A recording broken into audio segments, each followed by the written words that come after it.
Good morning, everyone. How are you today? I hope all of you are doing well and are ready to learn English. Today, we are going to learn one of the text types in English, called narrative text. Think about it for a moment. Have you ever heard stories such as Maling Kundang, Timon Mars, Sangkuriang, Lake Toba, or Bawang Merah and Bawang Putih? I'm sure you have. These stories are examples of narrative texts because they tell a story with characters, a setting, a conflict, a resolution, and usually a moral lesson. Now, please look at the first part of the slide. It explains the meaning of narrative text. A narrative text is a text that tells a story to entertain, inspire, or teach the readers a moral lesson.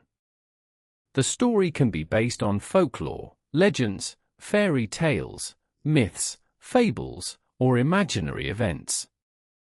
Therefore, the main purpose of a narrative text is not only to tell a story, but also to entertain the readers and provide valuable life lessons. Next, let's move to the purpose of a narrative text. The first purpose is to entertain the readers, which means making the readers enjoy the story.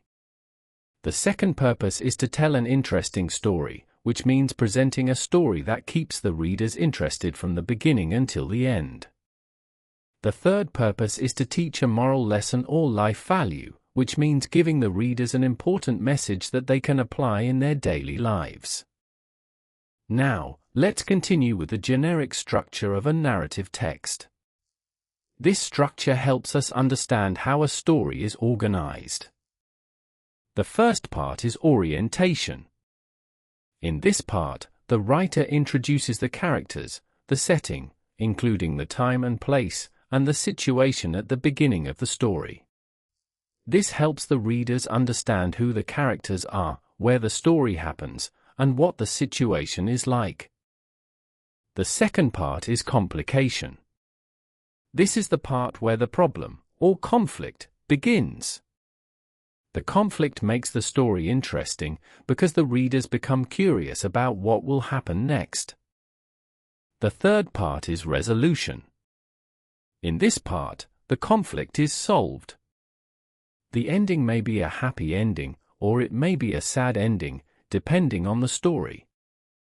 The last part is reorientation. This part is optional, which means that not every narrative text includes it. Usually, it contains a closing statement, the writer's comment, or the moral value of the story. Next, let's learn about the lexico-grammatical features of a narrative text. These are the language features that are commonly used in narrative texts. The first feature is past tense, because narrative texts tell events that happened in the past. There are several types of past tense that are commonly found in narrative texts. The first one is simple past tense. It is used to describe actions that started and finished in the past. Examples include lived, went, visited, helped, and became. The second one is past continuous tense. It is used to describe an action that was in progress at a particular time in the past. It is often used when another action happened during that activity. The third one is past perfect tense. It is used to describe an action that had already happened before another action took place in the past. In other words, it shows that one event happened earlier than another. The second language feature is action verbs. These verbs describe the actions performed by the characters in the story. Some examples are run, walk, cry, fight, escape, build, discover, and laugh. These action verbs make the story more vivid and interesting. The third language feature is time connectives. These words or phrases show the sequence of events in the story. Some common examples are once upon a time, one day, then, after that, suddenly, finally, and in the end. They help the readers follow the storyline easily. The fourth language feature is specific characters. Narrative texts usually focus on particular people, animals, or imaginary creatures, instead of talking about people in general. Having specific characters makes the story clearer and more engaging. The fifth language feature is descriptive language. Writers use descriptive words to describe the characters, places, or situations, so that readers can imagine the story more clearly. Some examples are beautiful, brave, kind, happy, terrible, and huge. The last language feature is direct speech. Direct speech is used when the characters speak directly to each other.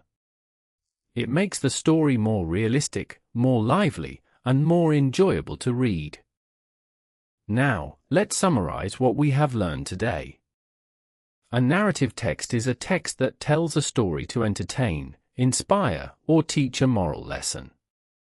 It has four main parts, namely orientation, complication, resolution, and reorientation, although the last part is optional. Narrative texts also use several language features, such as past tense, action verbs, time connectives, specific characters, descriptive language, and direct speech. After learning this material, I hope you can understand the structure and language features of a narrative text more easily. In our next lesson, we will read a narrative text together, identify its generic structure and language features, and answer some comprehension questions. Thank you for your attention and your active participation today. Keep practicing your English, keep reading interesting stories, and never be afraid of making mistakes, because every mistake is a chance to learn. See you in the next lesson. Goodbye, everyone.